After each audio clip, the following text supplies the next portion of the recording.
Hello there, I'm David from the NCBI Labs team, and in this video we're going to be showing you the Apple Watch Series 8. It is the newest and fanciest, I'm going to start that again, sorry. It is one of the newest watches from Apple. And yeah, I'm really interested to see how it works from an accessibility standpoint, because I've been using the Apple Watch Series 5 from a few years ago. So I've been using that now the last couple of years, and I've honestly been loving it. It's been great for me because I have no vision in my left eye and a little bit of usable vision in the right, but I'm primarily a voiceover user. And there isn't a better screen reader on smartwatches, especially for an iPhone user such as myself. So I'm really interested to see if the Series 8 will enhance my experience, or is it much the same as the Series 5? Is it going to be worth the upgrade for me? And is it worth it for you to maybe explore joining the Apple Watch family and seeing, is it any good for you? So let's take a look. Okay, so the Apple Watch, I guess it's similar enough to any standard watch, but the front of it, where you'd normally have the glass, that is just a screen, basically. There are two buttons on the side. One is kind of like let's try that again. You have two buttons on the side. So there is one which is shaped like a dial, and there's another button. It's quite a flat button. It's a button that can do things like turn the watch on and off, and it has some other functions as well. Yeah, it's a nice little shaped watch. There are sensors on the back, so kind of the bit that's kind of touching your skin, that would have sensors on it for health tracking, and then there's a speaker on the other side as well. You'll find something to suit you, but it's a really compact little device, sits on the wrist, quite light. When I unboxed this, I thought it was a bit heavier than the Series 5, but it's actually not when I'm wearing it on my wrist. So the Apple Watch is basically, it's like any other watch, but it's a smartwatch. So where you would normally have a face, a glass face or a plastic face on the front of the watch, this watch has a screen. It's a touch screen, so you can interact with it, you can download apps onto it, you can do all sorts of stuff with that screen. On the side, on one side, you've got two buttons. One of those buttons is like a dial that you can turn, much like you would use for setting a more traditional watch, I guess. And then there's another flatter button. It's a flat rectangle button that, and the other button is a flatter button. It's a flat rectangle, and that has some other functions like turning the watch on and off, and other little bits like that. The side opposite to that then has a little speaker. That speaker is for any notification sounds. If you're using it with voiceover, that's for where voiceover will come out of. And yeah, it's a really good quality speaker, actually, really good quality speaker.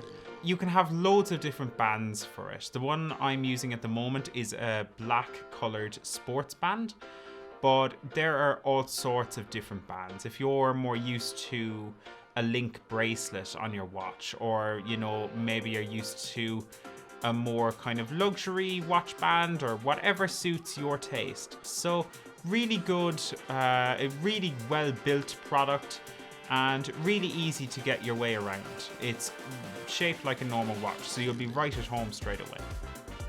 Okay, so I've put the watch on my wrist now, and I'm going to show you some of the features that I particularly like.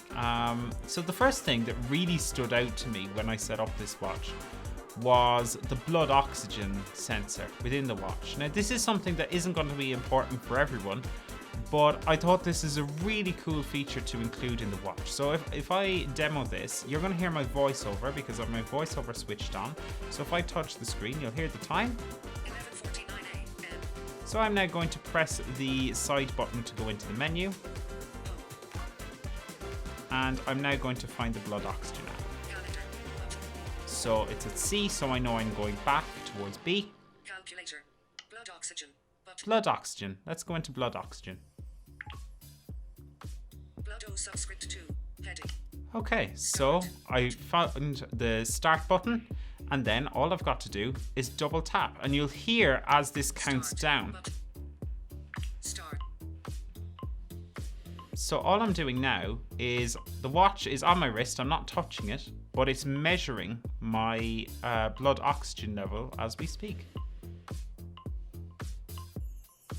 Blood O-subs results. Okay, so let's see my results. Blood oxygen 99 done.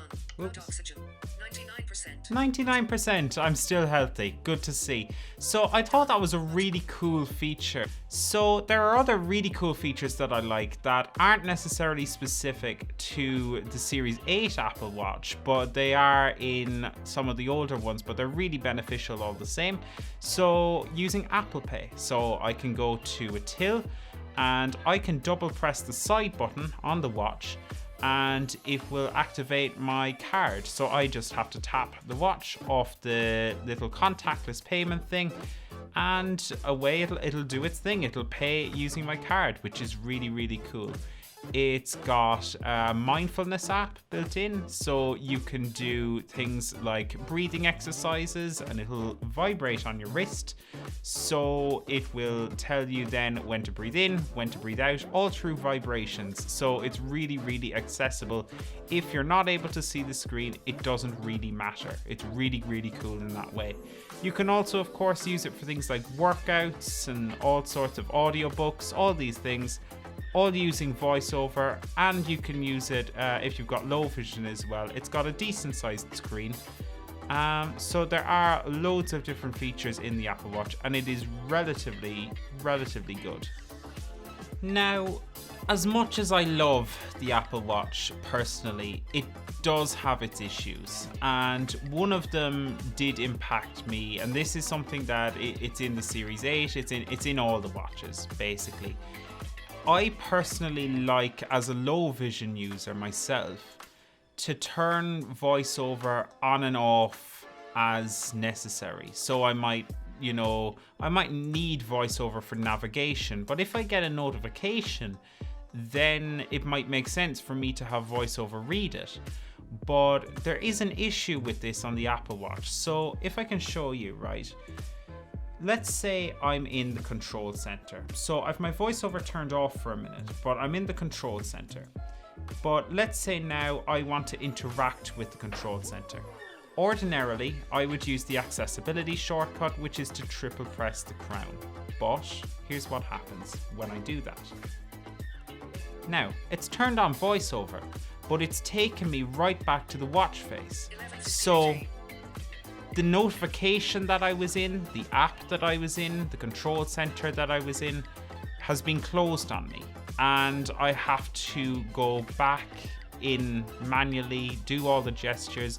So I can't navigate somewhere and then turn on voiceover at the point that I need it. For some reason, that stopped working about 2 years ago, and it hasn't been fixed since. And that's a personal frustration for me using the watch. So I'm at a point now where I'm using voiceover full time. So, and that's out of necessity, not necessarily because my vision has changed, but because of an issue around functionality that is necessitating that. So if you're someone who has low vision and, like me, you only wanted to use voiceover some of the time, then that's something that you really need to be aware of and consider when purchasing the Apple Watch, that it might not be for you if you don't like having your voiceover on all of the time, because that is unfortunately a bit of a necessity when it comes to using the Apple Watch.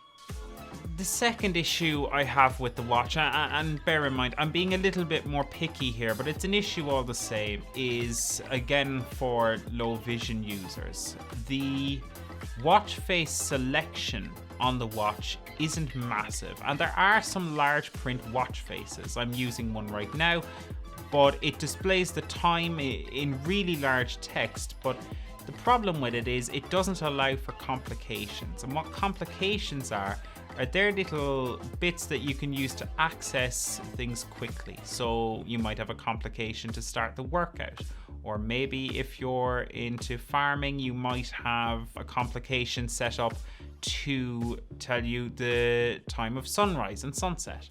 So unfortunately, the only thing you can do with the large print watch faces is you're limited to one complication, and that reduces the size of the clock on your screen significantly too.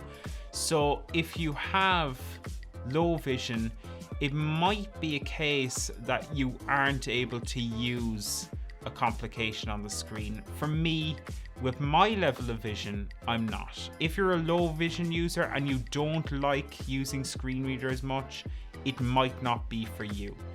If you're just not comfortable using tech, it might not be for you. It's not an overly complex device, but you do need a level of tech understanding, and it just might not be necessary for some people. In general, for me, I'm going to stay using the Apple Watch. I am a fan, so Apple they've got my money.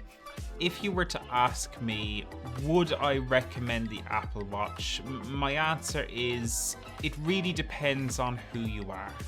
It's a great device for me. It's given me an immense amount of independence. Features like Apple Pay have been a real enabler for me personally, but it's absolutely not for everyone. Not everybody needs a watch with this many features, and there are going to be people who aren't in a position to spend 500 euros on a smartwatch, or it just might not be for you.